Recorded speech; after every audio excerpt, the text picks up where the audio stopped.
Olá pessoal, tudo bem? Mais um papo de valor e claro, sempre conversando, trocando ideias sobre coisas importantes aqui para a economia, para os negócios no Espírito Santo. E hoje a gente vai falar uma palavra difícil, descomissionamento ou desmontagem ou desmobilização de plataformas, embarcações, enfim, grandes estruturas. E a gente tem um grande mercado aqui, pouquíssimo desenvolvido no Brasil, mas muito forte na Ásia, na Europa e nos Estados Unidos. Trata-se de uma indústria gigantesca que exige muita tecnologia e engenharia. De frente para o pré-sal, o Espírito Santo pode puxar esse negócio aqui no Brasil. Como? Por isso que a gente chamou vocês dois aqui, dois especialistas, para a gente conversar sobre o tema. O primeiro é o Paulo Baraona, que é o presidente da Federação das Indústrias aqui do Espírito Santo. Paulo, obrigado por você estar aqui. Eu que agradeço a oportunidade da gente falar um pouco sobre esse novo negócio, esse novo boom econômico que o nosso estado pode receber. E um convidado diretamente de Volta Redonda, Rio de Janeiro, professor Newton Narciso Pereira, que é professor doutor da Universidade Federal Fluminense, coordenador do Centro de Estudos para Sistemas Sustentáveis. Professor, seja bem-vindo. Muito obrigado. Bom dia, boa tarde, boa noite para quem vai assistir depois aqui o nosso podcast. Eu agradeço bastante o convite, é um prazer estar aqui do Paulo Baraona para a gente discutir um pouquinho sobre esse assunto que nessa semana aqui no estado do Espírito Santo movimentou a indústria, movimentou bastante pessoas aí no evento que aconteceu aqui nessa cidade. O professor está se referindo a um evento organizado pela Federação das Indústrias para debater justamente esse tema. E aí, professor, como eu comecei aqui o programa falando descomissionamento, é uma palavra difícil, a gente não está habituado aqui no Espírito Santo e no Brasil a essa indústria. Então, para começo de conversa, o que é isso? Que indústria que é essa? Muito bem. Quando a gente pensa na engenharia e a gente fala, olha, vou instalar um novo sistema ou vou, por exemplo, construir um terminal portuário. Então, nós temos que primeiro fazer o projeto de engenharia, depois do projeto de engenharia você passa para o básico, depois vai para o executivo e depois você vai fazer a obra e aí você vai instalar os equipamentos e colocar esse terminal, por exemplo, para funcionar. Então, a gente vai passar por uma etapa quando você vai colocar os equipamentos, você vai comissionar aquela infraestrutura para que possa começar a operar. Então, o que prevê o descomissionamento é o comissionamento. Eu comissiono, instalo os equipamentos, coloco eles para funcionar e depois aquela instalação opera. Ao final do seu ciclo de vida, 30 anos, 40 anos depois, chegou a hora de você desativar esse sistema. Então, nós usamos o termo descomissionamento. Então, descomissionamento, ele sugere o inverso do comissionamento, ou seja, em algum momento eu instalei e agora eu vou ter que desativar, desinstalar esse sistema que vai deixar de operar. Mais especificamente, quando a gente olha para o setor de óleo e gás, nós estamos falando num processo onde a plataforma cumpriu o seu ciclo de vida. Então, ela operou na locação, que é o que a gente chama, no mar, por 30, 40 anos, e por um motivo que pode ser econômico, daquele poço onde você estava explorando petróleo, não ser economicamente mais viável, porque a produção diminui significativamente, se toma a decisão de cessar aquela operação. Só que a instalação, a plataforma já estava lá.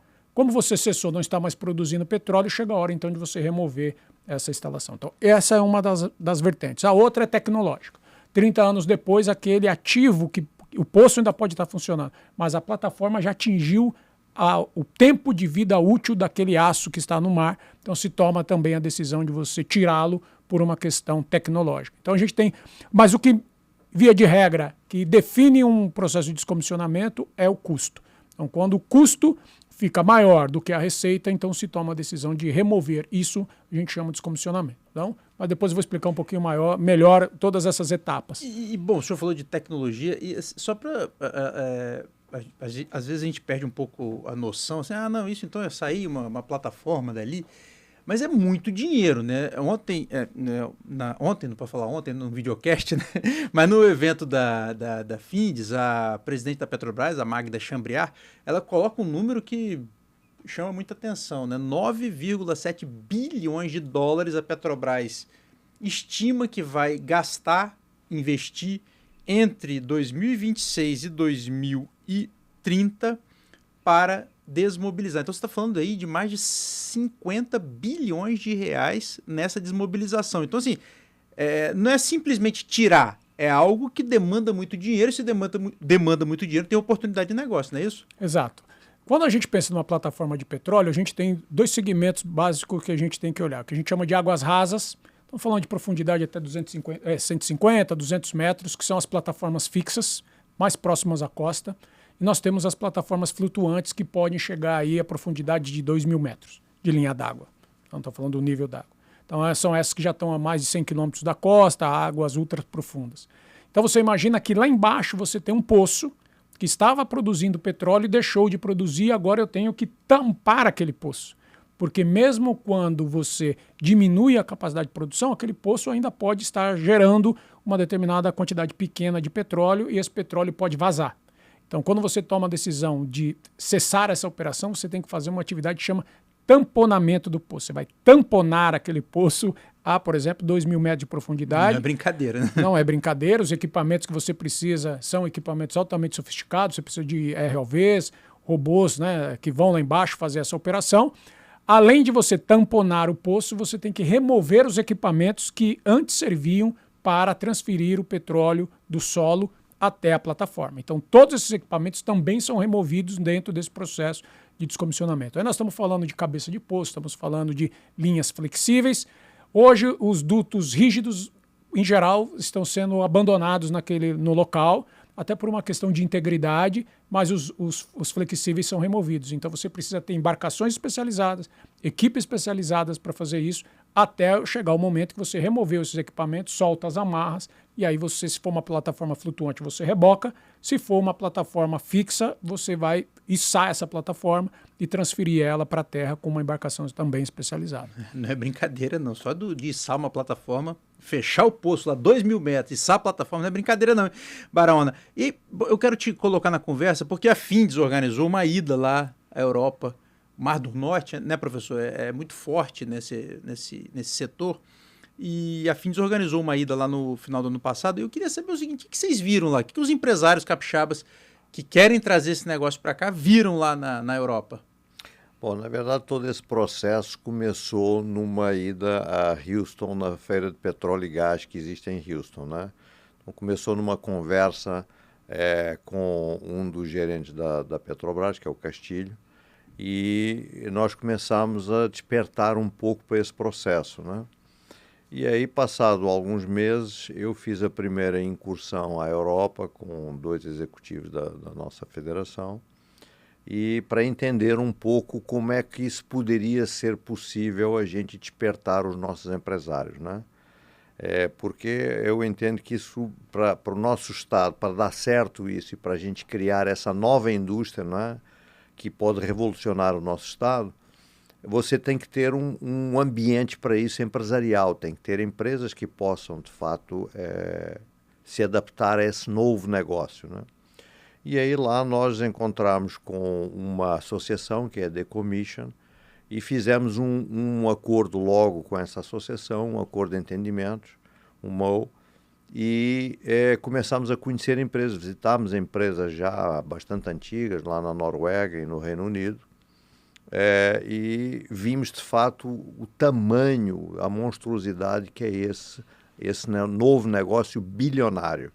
Ao voltar para o Brasil, nós fizemos alguns contatos com algumas empresas tradicionais aqui, portos, empresas de setor metalomecânico, empresas de economia circular, e voltamos lá com esses empresários para verem em loco, para eles verem em loco, e veio todo mundo muito impressionado, como o professor acabou de falar aqui, com o tamanho gigantesco desse negócio. E aí resolvemos fazer o evento que aconteceu ontem, né, e anteontem, são 2 dias. Antes disso, as empresas passaram pelo Rio, as empresas que vieram do Reino Unido passaram pelo Rio, a Firjan, a nosso pedido, os recebeu lá, e depois foram 2 dias no Rio e 2 dias aqui no nosso estado. E foi um evento que atraiu muita gente, muitas pessoas, exatamente todos querendo entender o tamanho disso aí, e de fato saiu todo mundo, todas as pessoas impressionadas, o empresariado em geral saiu impressionado com esse tamanho, o tamanho das possibilidades que isso pode trazer, mas também das dificuldades não assim, do que nós temos pela frente para fazer, né? Dos desafios que nós temos pela frente para poder trazer esse negócio para aqui. Eu quero entrar nesse desafio porque tem legislação, tem uma série de coisas que precisam acontecer para que a coisa ande. Mas antes da gente começar aqui o videocast, você estava comentando que você teve numa empresa na Inglaterra, se eu não estou enganado. Você jogou no estoque da empresa e viu... Noruega. Na Noruega. Você viu 5 mil lâmpadas, uma quantidade enorme de tubo, barcos. Assim, aí você falou, caramba, a gente está diante de um negócio que de fato é grande. Como é que foi essa sua ida nessa empresa norueguesa? De fato foi muito impressionante. Eu tenho até a foto aqui, eu estou próximo de uma plataforma inteira que está numa doca seca, né? Que é exatamente como o professor falou, depois do desligamento, todas as tubulações, todos os cabos flexíveis, do tamponamento do poço, essa plataforma foi seccionada e foi colocada em cima do navio e levado para um porto especializado em descomissionamento. Então eu estava do lado da plataforma, que é uma plataforma que está inteira lá, com o heliporto, com os barcos, aqueles barcos laranja, que são os barcos de salvamento, né? Com tudo lá dentro, né? Geradores, luminárias, mesas, cadeiras, pratos, copos, enfim, tudo que uma plataforma tem. Porque a plataforma, além de extrair petróleo, é habitação de todos os... É uma cidade, né? É uma cidade, exatamente, é uma cidade. Uma plataforma é uma cidade, onde tem o normal da cidade. As pessoas precisam comer, precisam dormir, precisam descansar, enfim, e precisam extrair o petróleo. Então é uma cidade que vive em volta daquilo. Então, assim, é impressionante o tamanho, primeiro o tamanho de uma plataforma, né? E todo o envolvimento de milhares de setores que giram à volta daquilo. Isso, Barona, me ligou aqui duas coisas. O né, na construção, a gente tem um estaleiro aqui, né, o Seattle, o tamanho desse negócio, né, antes disso entrar, porque essas 5 mil lâmpadas, baleeiras, os talheres, os utensílios, isso tudo tem que entrar na plataforma. Sim. E quando você faz o descomissionamento, você também tem que ter onde colocar isso, que você falou das empresas de economia circular. Você imagina, quando você vai descomissionar um negócio desse tamanho, o que eu vou fazer com 5 mil talheres? O que eu vou fazer com 5 mil lâmpadas? O que eu vou fazer com essas baleiras? O aço é uma oportunidade enorme que se abre, né? Com certeza. O aço em especial, porque digamos assim, da plataforma é o bem mais valioso que a plataforma gera, né? Em termos de negócios. Mas tudo o resto é negócio. Então, assim, tudo isso é vendido, né? Eu falei das lâmpadas, você falou das lâmpadas, dos talheres, dos copos, dos móveis, mas tem equipamentos de alta tecnologia, de toda ordem, né? Geradores, enfim. Então, tudo isso é recuperado e é vendido. Então, é comercializado. Então, tudo isso é um negócio que a plataforma gera, né? Seja para desmantelar isso tudo aí e depois vender peça por peça, seja a própria venda de peça por peça. Professor, o senhor é especialista em sistemas sustentáveis. Quando, assim, fala pra gente aqui, leigo, olha, vocês estão aqui diante de uma coisa muito rica. O que tem de oportunidade quando você está desmontando uma plataforma? Excelente um navio pergunta. Desse tamanho, enfim. Excelente pergunta, né? A gente já vem há 10 anos trabalhando no nosso laboratório para o olhar da reciclagem de navios e plataformas.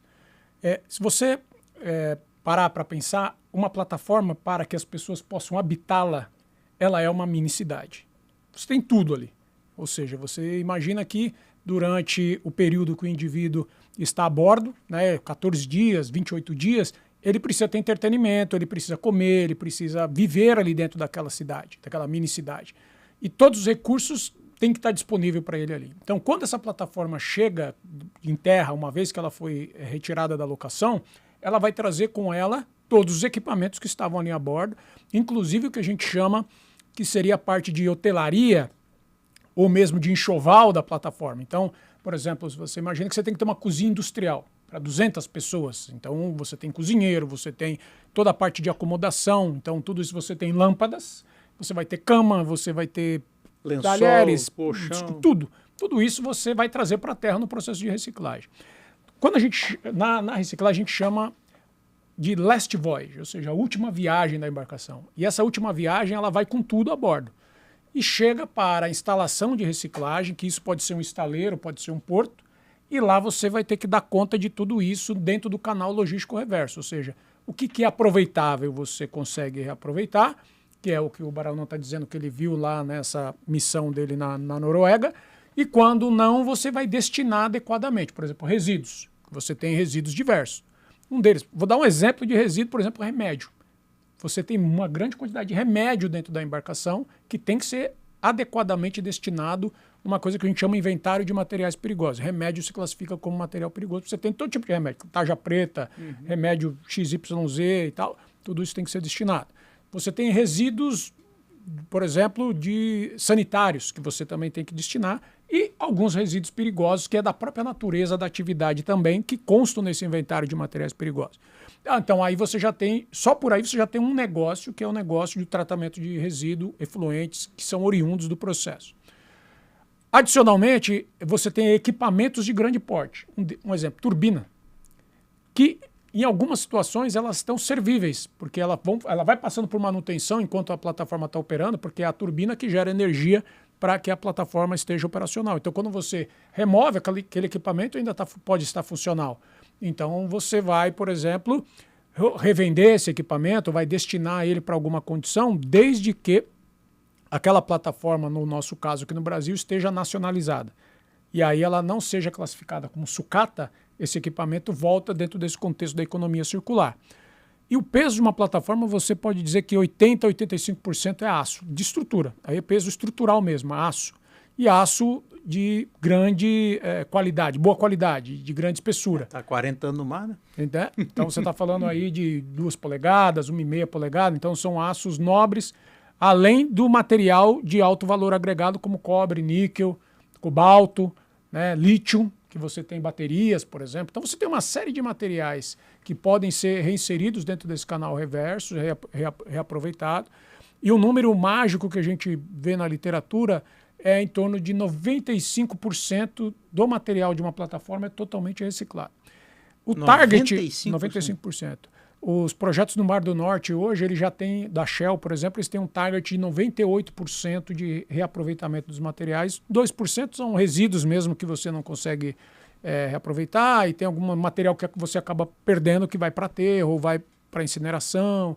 Isso remédio, faz parte do processo, remédio, enfim, você tem uma perda pequena, é uma perda relativamente pequena. Mas o número é elevadíssimo. É elevadíssimo. A taxa de recuperação de material é altíssima no navio. Professor, eu posso dizer então que tem dois negócios aí. O primeiro é você receber para fazer o descomissionamento.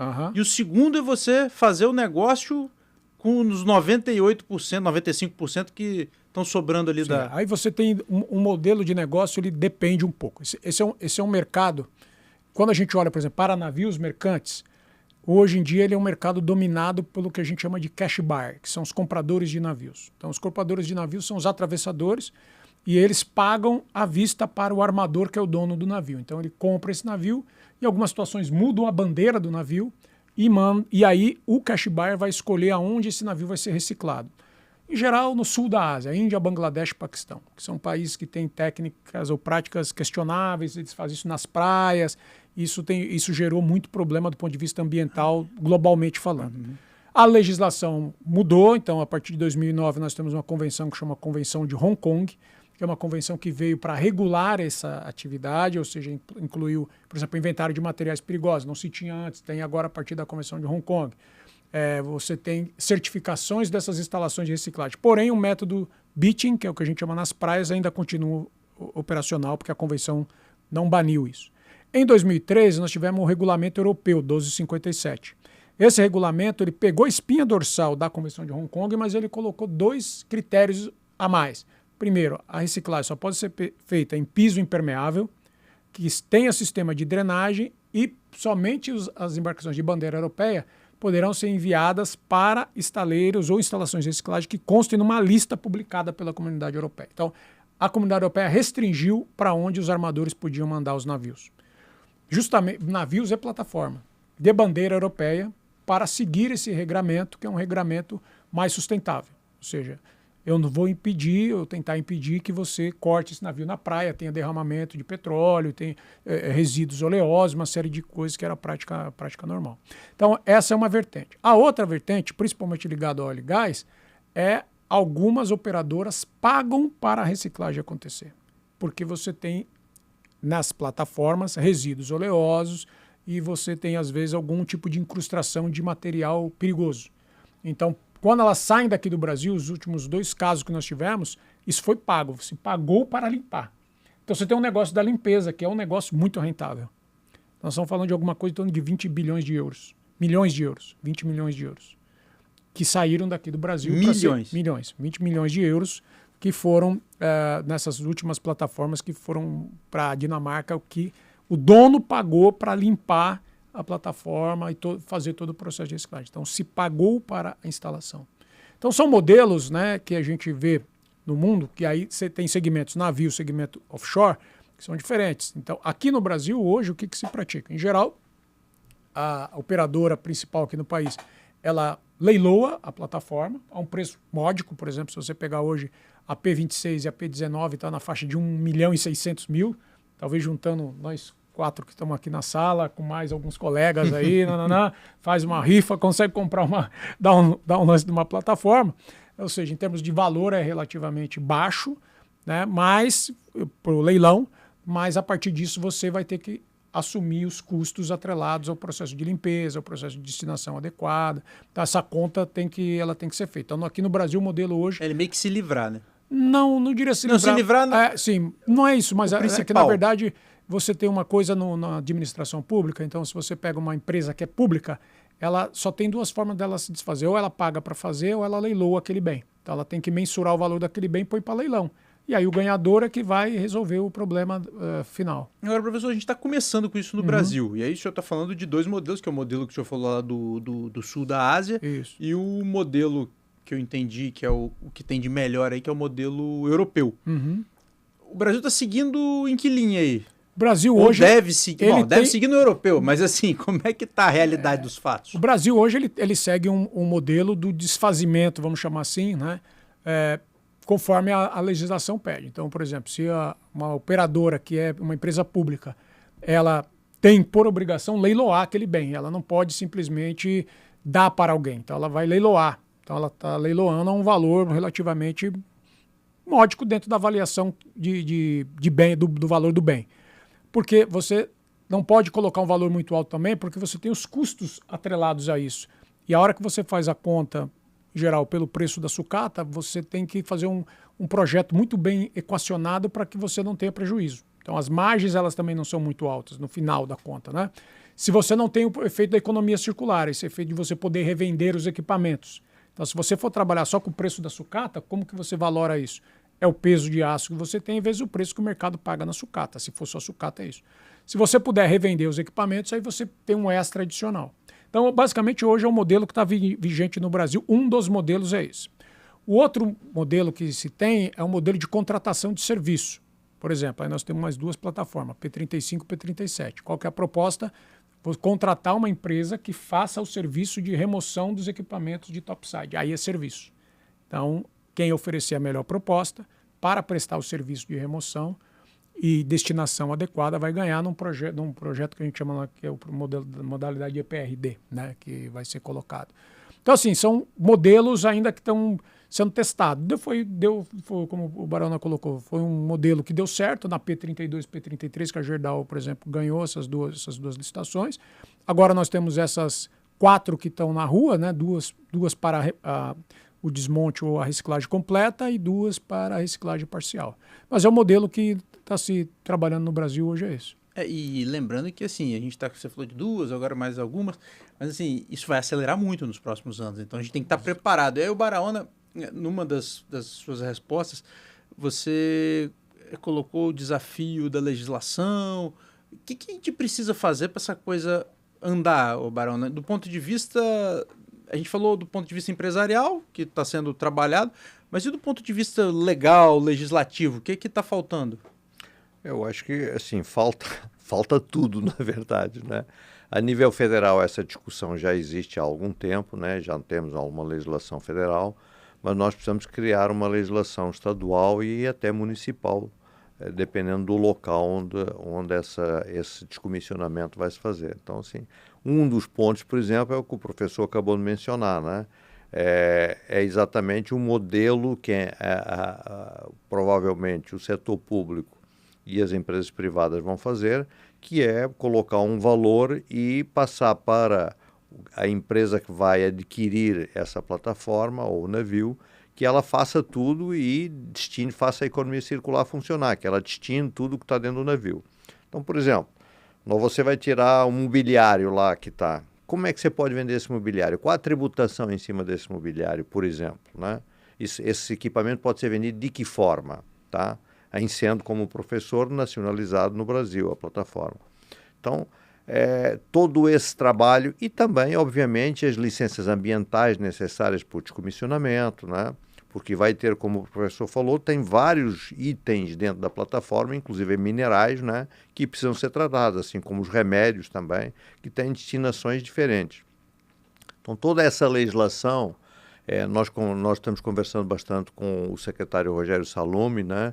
E também secretário de Desenvolvimento do Estado, exatamente. Estamos conversando com o IEMA também, com o presidente lá, o Mário Lousada, para a gente interagir setor público, setor privado, para que a gente comece a conversar sobre isso e a entender, para também o setor público entender também, assim como nós, empresários, entender muito essa dinâmica e a necessidade dessa legislação. E você está colocando, e assim, quando você fala, tem uma conversa com o governo estadual, e os municípios, né, você falou da legislação municipal, assim, destacadamente Presidente Kennedy, onde está o Porto Central, tem um acordo com a Mars, né, americana, para um acordo de um protocolo de intenções, vamos colocar assim, para a instalação de uma estaleiro de descomissionamento lá no Porto Central. Então, o Presidente Kennedy e a Vport, que é a concessionária responsável pelo Complexo Portuário de Vitória, tem o interesse de fazer... Sim, lá em Barra do Riacho. Tem o interesse, estuda, né? Não que necessariamente isso vá acontecer em Barra do Riacho. Então, assim, vale o alerta aí para as prefeituras de Aracruz e Presidente Kennedy, que a bola está quicando, né? Com certeza, com certeza. Não, e tem outras possibilidades, né? Eu acho que, como o professor falou, não precisa ser exatamente um porto, né? Precisa ser uma área que possa ser acostado e as plataformas possam ser colocadas numa área seca, né? Então, assim, não necessariamente um porto. Então, existem outras possibilidades que nós estamos estudando, né? A Federação está olhando, junto com o Governo do Estado, né?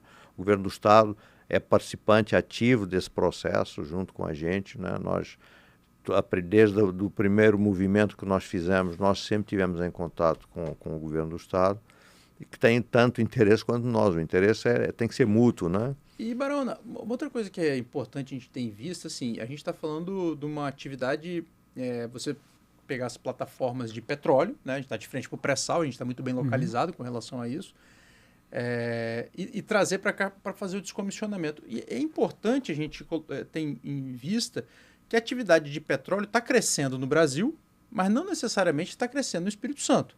Se a gente pegar, estou falando especificamente na extração, né? E produção.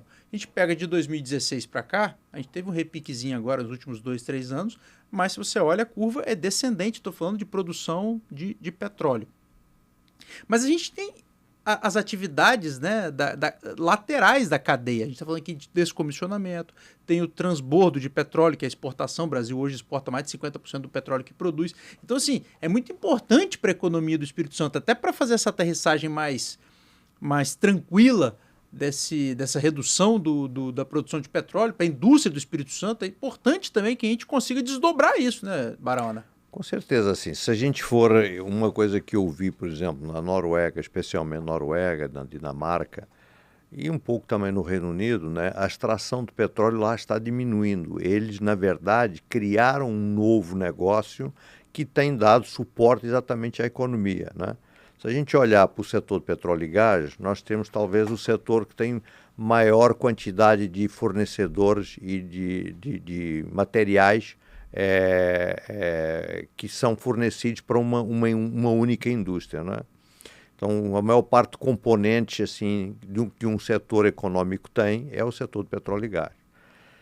Então, assim, por isso que o descomissionamento é uma parte... Quando você monta uma fábrica, por exemplo, nos Estados Unidos ou na Europa, quando você monta uma indústria, assim como uma plataforma, no preço dela, na conta que o industrial faz, que a empresa faz, está a sua desativação. Então, a sua desativação, porque ela não é perene, ela algum dia será desativada, né? Então, assim, quando a gente fala em descomissionamento, não é só do petróleo e gás. Uma indústria que está instalada, por exemplo, que ela vai fechar, ela tem que ser descomissionada também, ela tem que ser desativada. E isso exige mais ou menos o mesmo tratamento de uma plataforma. Então, é um negócio, nós estamos... Não se limita àquilo ali. Né? Não se limita àquilo ali, exatamente. Já então, é grande, né? Porque eu falo limite, parece que é pequenininho. Exatamente, Já é um negócio grande, exatamente. Mas você pode ir além. Se você pegar uma grande indústria qualquer aqui do nosso estado ou do Brasil, né, ela, em algum determinado momento que ela for ser desativada, ela tem que ser feito um tratamento mais ou menos como uma plataforma. Então, na verdade, nós estamos criando um negócio que é um negócio que é longevo, porque, afinal, primeiro, porque as plataformas são algumas ativadas, umas são ativadas, outras desativadas.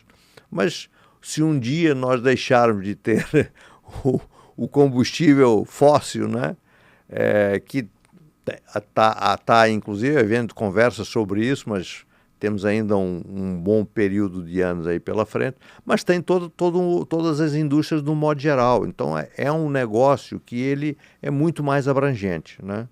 E, professor, por que o Espírito Santo pode ser competitivo nesse negócio? Eu olho o Espírito Santo como uma possibilidade bastante interessante, porque ele não tem uma indústria naval de construção e reparo forte. Então, em geral, o que a gente vê hoje no Brasil é locais onde você tem uma indústria naval muito forte de construção, ela sempre vai olhar para o mercado de reciclagem como uma coisa terciária.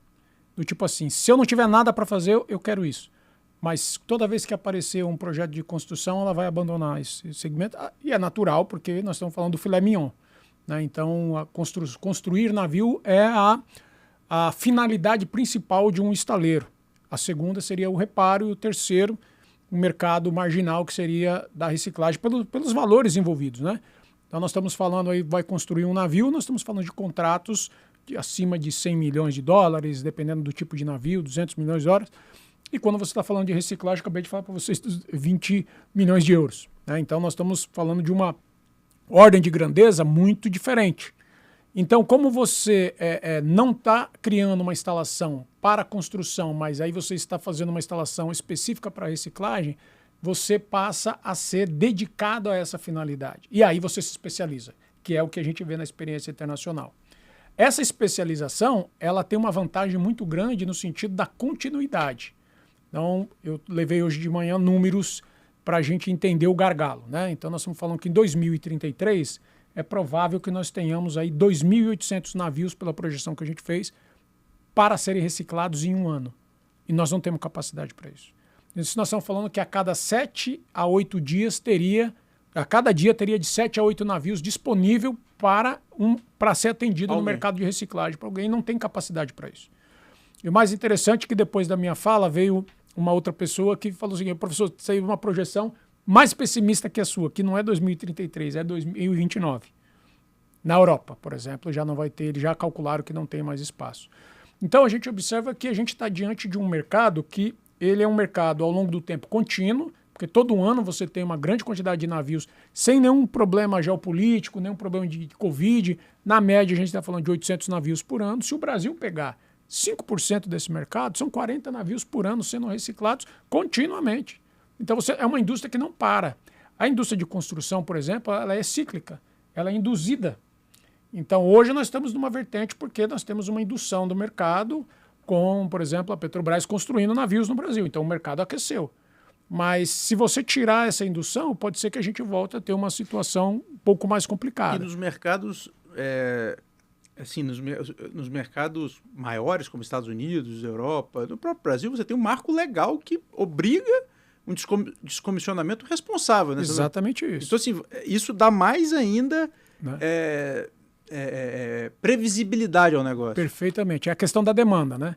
Então, embora talvez o resultado final da atividade de reciclagem ele seja menor do ponto de vista da construção, mas você tem uma garantia da perenidade, que é a previsibilidade que todo empresário quer ter. Olha, se eu fizer uma análise de demanda, então projeto para daqui 20 anos, vou melhorando o meu processo, vou ficando mais eficiente, com o tempo a sua curva, sua produtividade aumenta, você é mais eficaz. Então, eu estive na Turquia o ano passado, em outubro, e conversando lá com o pessoal do estaleiro, o cronograma médio deles é 4 meses. Em 4 meses a gente desmonta um, coloca outro.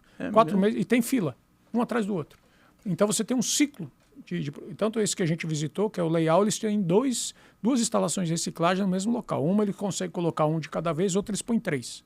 Então você está falando que por cada 4 meses eles atendem 4 navios. Então num ano só ali eles conseguem fazer de 12 a 13 navios por ano, reciclando, né? Então você tem um fluxo superior. Nesse mercado a gente estimula ele é da ordem de 2 a 3 bilhões de dólares por ano. É o que movimenta no mercado de reciclagem. De navios. Não estamos falando de plataforma, estamos falando de navios. É interessante você separar isso, Isso. porque quando você fala da Petrobras, ela está falando de plataforma. Plataforma. Né? Exato. Aí nós estamos falando do mercado de navios. Não, mas é bom, tem duas coisas interessantes. Primeiro, que é o mercado de navios, e deixar isso claro. Segundo, é que o mercado é grande, né? Que é o que o Barão estava dizendo. Exatamente. Gente, nosso tempo passa rápido e eu preciso encerrar aqui o videocast. Jogo bom passa rápido, né? Então papo bom passa rápido também.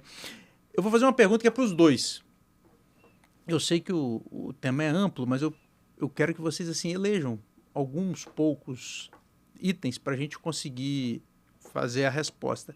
Queria começar com o professor. O que a gente precisa fazer aqui no Brasil, aqui no Espírito Santo, para esse negócio de fato decolar? Espírito Santo, eu acho que vocês têm a faca e o queijo na mão. Tem costa, águas relativamente profundas, porque para essa atividade o navio chega leve, você não precisa de grandes profundidades e já tem infraestrutura disponível. Seriam pequenas adequações a essa infraestrutura. E olhando do ponto de vista logístico, vocês estão no epicentro da bacia de Campos, onde a gente vai ter os maiores descomissionamentos, olhando para o setor de óleo e gás. Então, e vocês partiram já com a Findes de uma maneira extremamente estruturada, integrando a cadeia logística. Então você tem o porto, o estaleiro, você tem a siderúrgica que vai consumir isso. E no meio do caminho você tem as outras empresas que dão também o suporte. Setor metal mecânico.